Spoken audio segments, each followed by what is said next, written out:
Relaciones interorganizacionales como respuesta a las relaciones y el desfase entre territorio y gobierno. En esta presentación vamos a abordar los siguientes temas: el territorio, entendido como cuenca, como mancomunidades, frontera y transfrontera; la relación entre gobierno y territorio como desafío para la innovación; y la coordinación interorganizacional como alternativa, considerando específicamente la definición, las condiciones favorables, los obstáculos y los retos que enfrenta. Y por último, una breve mención a los asocios público-privados y su papel en el gobierno del territorio. El territorio a diferentes escalas, más allá de lo meramente espacial. El territorio se define como una unidad espacial, en este caso puede ser un conjunto de municipios, que se asienta sobre la base de recursos naturales, que resulta territorial y funcionalmente integrado. Es un sistema complejo y dinámico, con múltiples dimensiones entrelazadas, incluyendo aspectos ambientales, económicos, político-institucionales, sociales y culturales. En ese sentido, es importante tomar en cuenta que se trata de un complejo tejido social que tiene una identidad natural y cultural únicas, incluye formas de producción, comunidades productivas de diversos tamaños, división del trabajo y encadenamientos importantes de producción, consumo e intercambio, y también instituciones y formas organizativas. Cambia y se desarrolla en función de los procesos dinámicos de satisfacción de las necesidades de las personas que viven en él.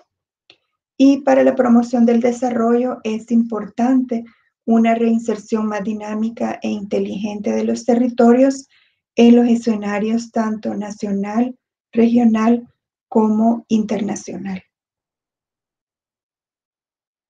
Aquí juegan dos conceptos, el de frontera y transfrontera, que nos permiten entender mejor, por ejemplo, la necesidad de establecer mancomunidades, ¿verdad?, que superen la fragmentación de los gobiernos municipales a través del establecimiento de relaciones de coordinación interorganizacional.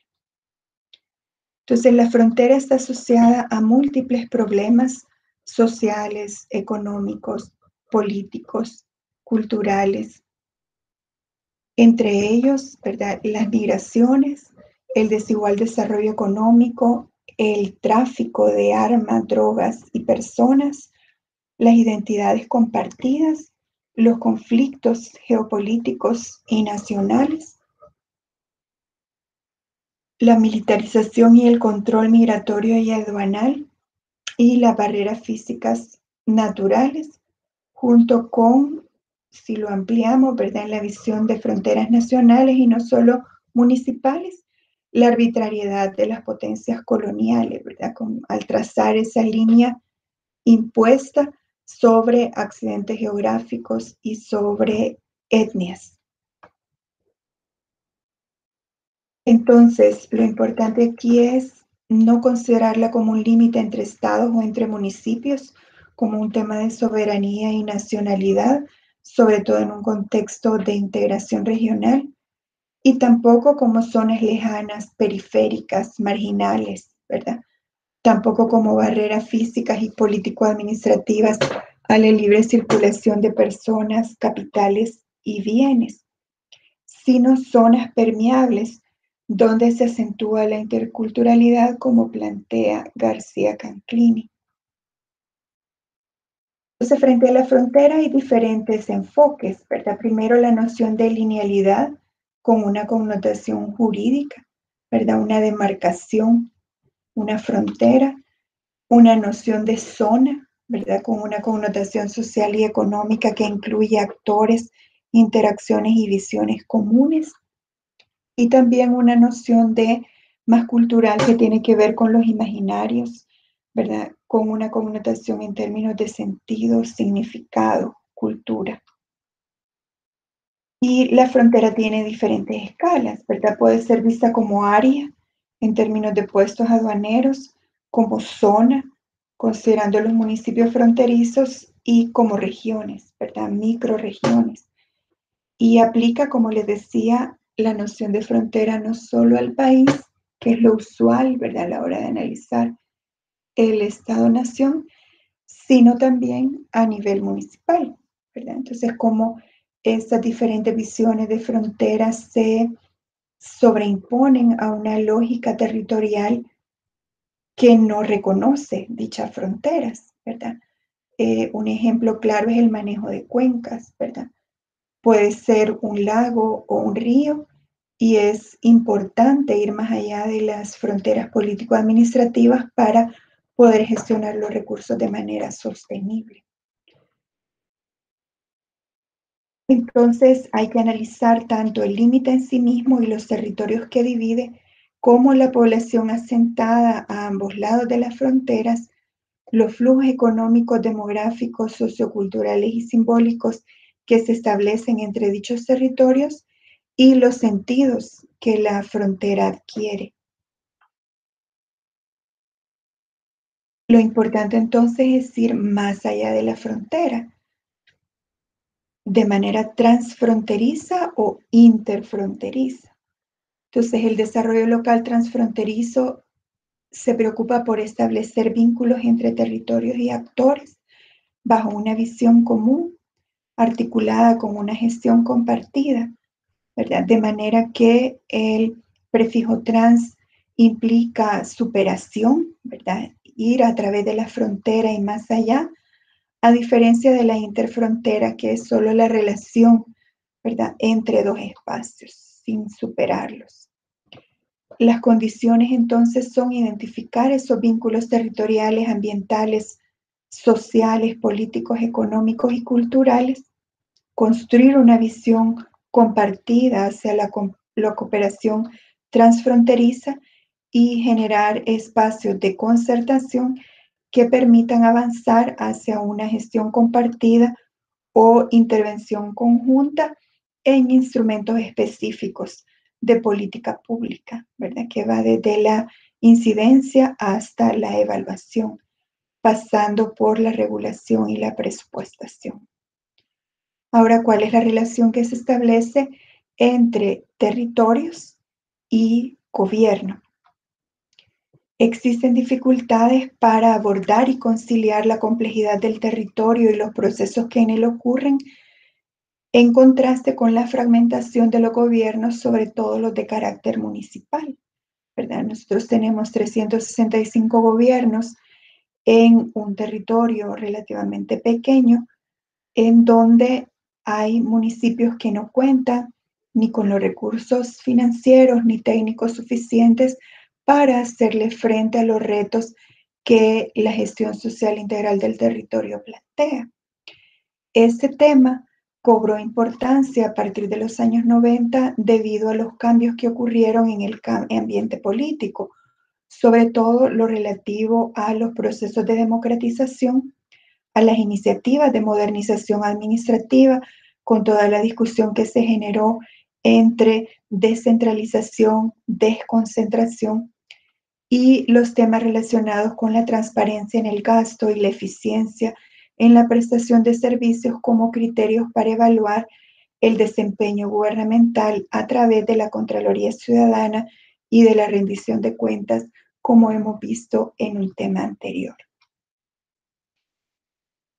Este cuadro presenta un contraste interesante entre el enfoque tradicional y el enfoque territorial, que permite dimensionar mejor sus aportes en el caso específico de la promoción del desarrollo rural, pero que lo podríamos adaptar al desarrollo territorial en sentido amplio.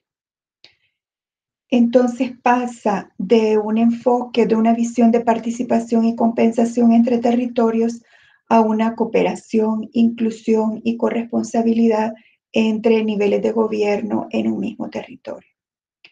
Luego pasa de un énfasis productivista y economicista, ¿verdad?, a una visión multiactividad con una visión no solo económica, sino también política.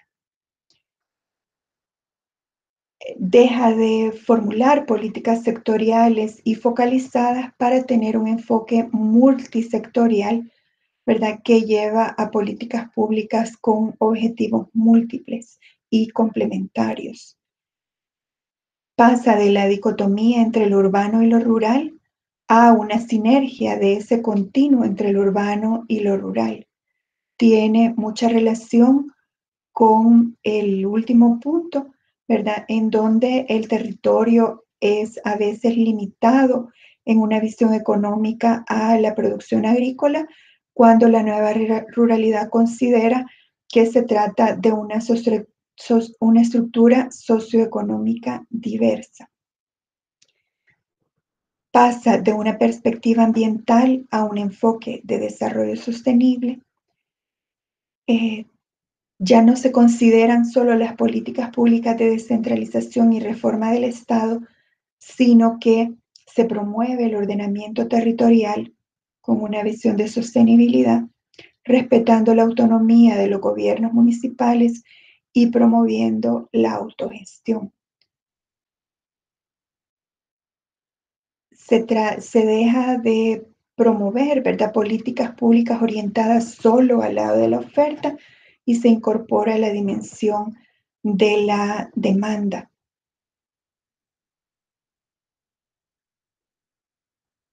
De manera que no sea solo la unidad productiva el centro del análisis, sino que se pase a una unidad territorial desde una visión holística y multisectorial.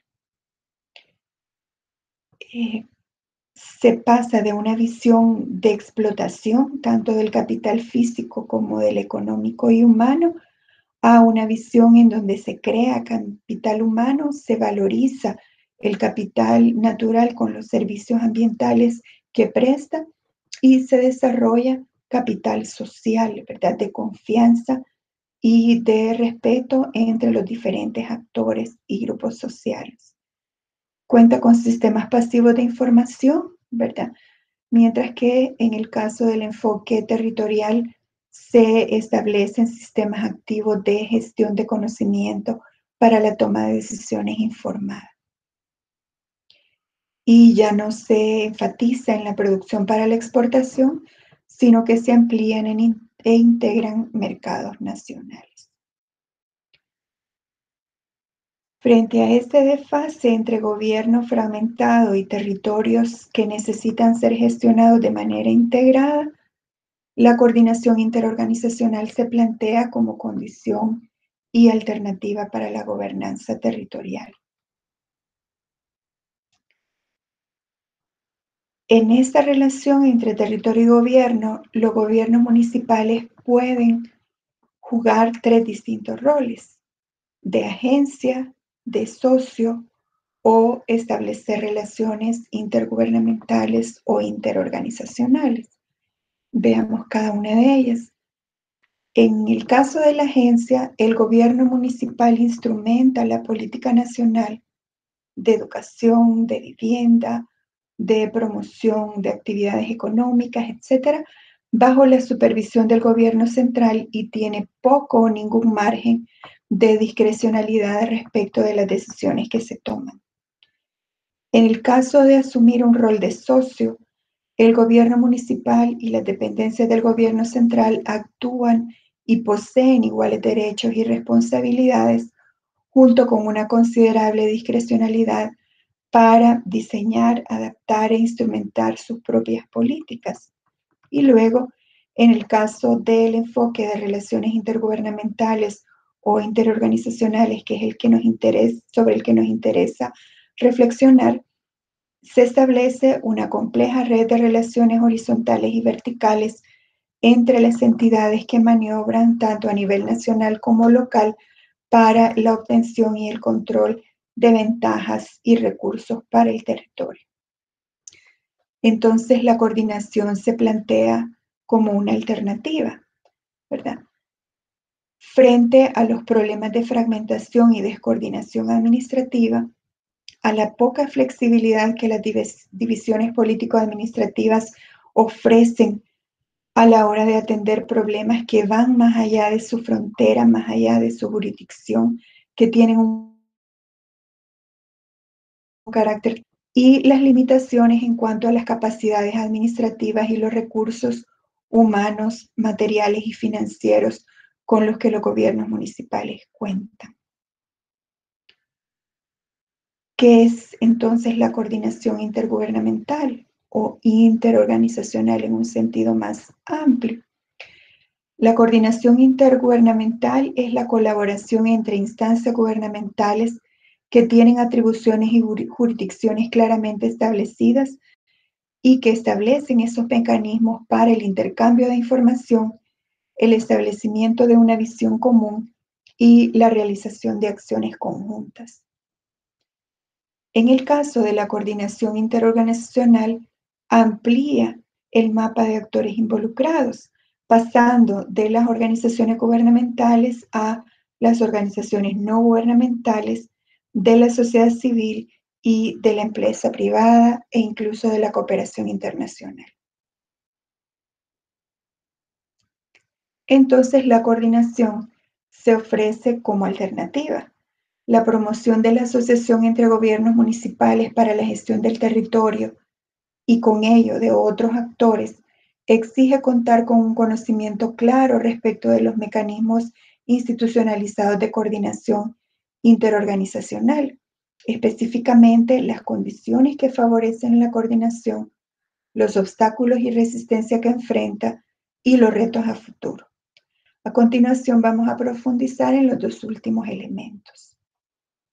En términos de obstáculos, estos se pueden referir a la organización interna del aparato político administrativo, a la lógica de funcionamiento de dicho aparato o a los actores y la dinámica política que introduce el tipo de servicio o de bien público que se pretende regular o prestar de manera coordinada.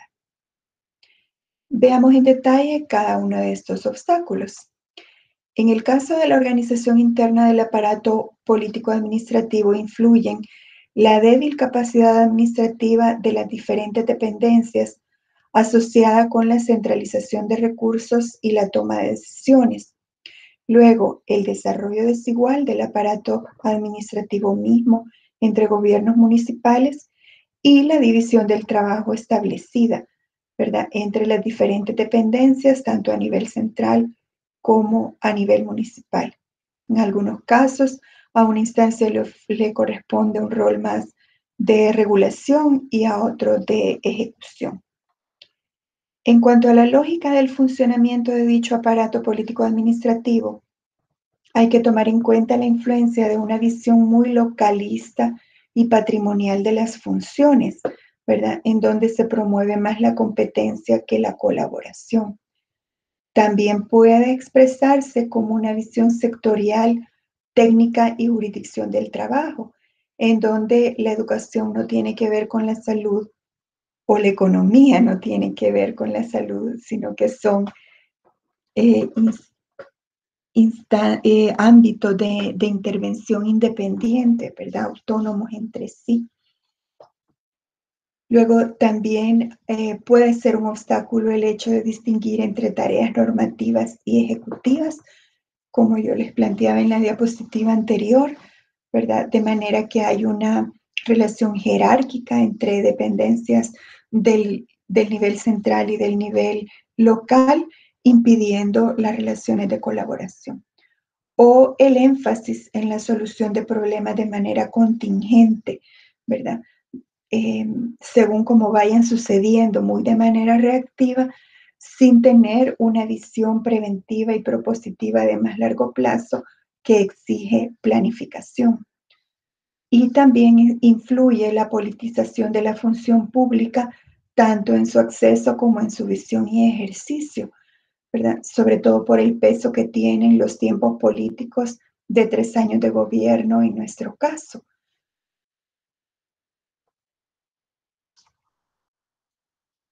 El tercer bloque de obstáculos tiene que ver con los actores y la dinámica política que depende del tipo de bien o servicio público.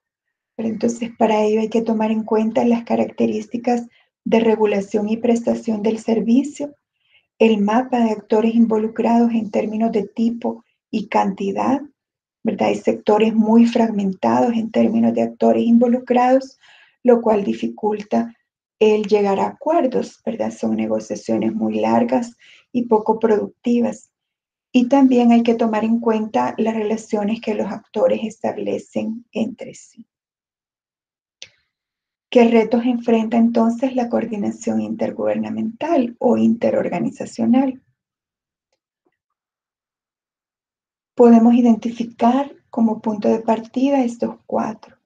Primero, es urgente construir una visión territorial de los problemas y de sus soluciones, no una visión administrativa ni una visión política. Luego es necesario fortalecer y canalizar la participación de actores distintos, ¿verdad? Múltiples, diversos, lo más comprensivo y exhaustivo posible, de manera que nadie se quede atrás, ¿verdad? Involucrando actores gubernamentales, no gubernamentales, sociales y privados, que generalmente han estado ausentes de estos mecanismos de coordinación a nivel territorial. Luego es importante fortalecer el papel que corresponde jugar a las autoridades involucradas, ¿verdad? Mediante el desarrollo de capacidades. Y por último, la conveniencia de acompañar la coordinación territorial con una adecuada coordinación al interior de los aparatos político-administrativos en los diferentes territorios. Es importante que haya una comunicación vertical y horizontal al interior de cada aparato político administrativo, de manera que cada gobierno funcione como un todo y no como un conjunto de partes fragmentadas. Además de esta consideración sobre gobierno y territorio, ¿verdad? En la que el gobierno municipal puede jugar distintos roles. Uno de ellos es la coordinación intergubernamental o interorganizacional. También hay que tomar en cuenta que la administración pública salvadoreña admite 3 formas contractuales para proveer servicios e infraestructura, ¿verdad? Servicios básicos y servicios de infraestructura. Por una parte está la provisión pública, con responsabilidad exclusivamente estatal, ya sea a nivel central o a nivel municipal. La privatización, de manera que la provisión sea responsabilidad de empresas privadas, o las asociaciones público-privadas o concesiones. En ese sentido, los asocios público-privados son proyectos en donde las instituciones estatales encargan o delegan a un inversionista privado el diseño y construcción de infraestructura o la prestación de servicios asociados o su construcción, reparación, mantenimiento o equipamiento, y las entidades estatales ejercen labores de rectoría de dicho proyecto. Las competencias y facultades de planeación, control, sanción, penalización, regulación, supervisión y vigilancia de la ejecución de los contratos respectivos a través de las instituciones que corresponden para garantizar el carácter público de esa infraestructura y de los servicios, ¿verdad? De manera que sirvan al bien común y no a intereses particulares.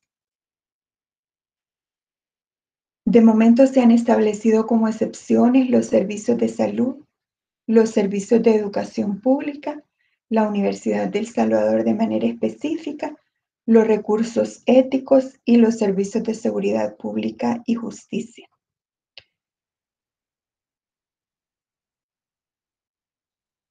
Entre las condiciones para promover un asocio público-privado están el que por su naturaleza económica haya sido calificado como sostenible por la institución contratable del Estado.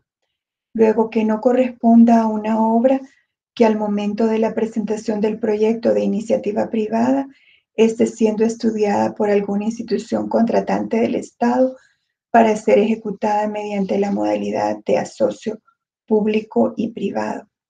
que no sea ya objeto de una concesión previa o en proceso. Y luego que incorpore prácticas innovadoras en el sector económico al cual corresponde el proyecto y que estas prácticas o esta capacidad de innovación sea mayor o más ventajosa, más conveniente respecto de la provisión pública tradicional. De manera que el asocio público-privado exige, ¿verdad?, una fuerte inversión privada que el Estado no podría hacer o no podría hacer de manera exclusiva.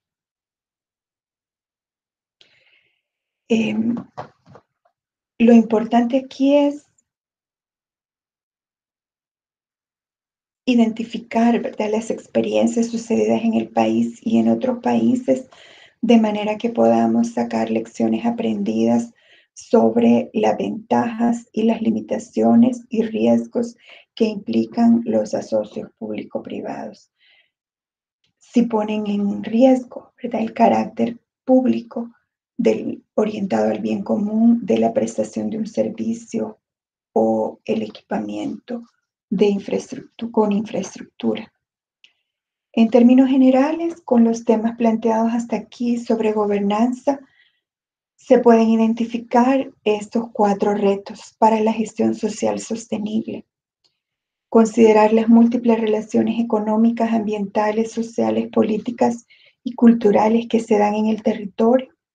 Establecer mecanismos de coordinación interorganizacional que responda de manera coherente a esas múltiples relaciones que se establecen en el territorio, de manera que sea una gestión social sostenible, pero también holística, integral. Tomar en cuenta los obstáculos y retos que enfrentan los mecanismos de coordinación interinstitucional que ya hemos visto para aprovechar lecciones aprendidas. Y luego, por último, analizar críticamente la conveniencia de establecer asocios público-privados tomando como criterio clave los resultados, ¿verdad? Debe asegurarse que se conservan en esos resultados el carácter público de los bienes y servicios que se ofrecen.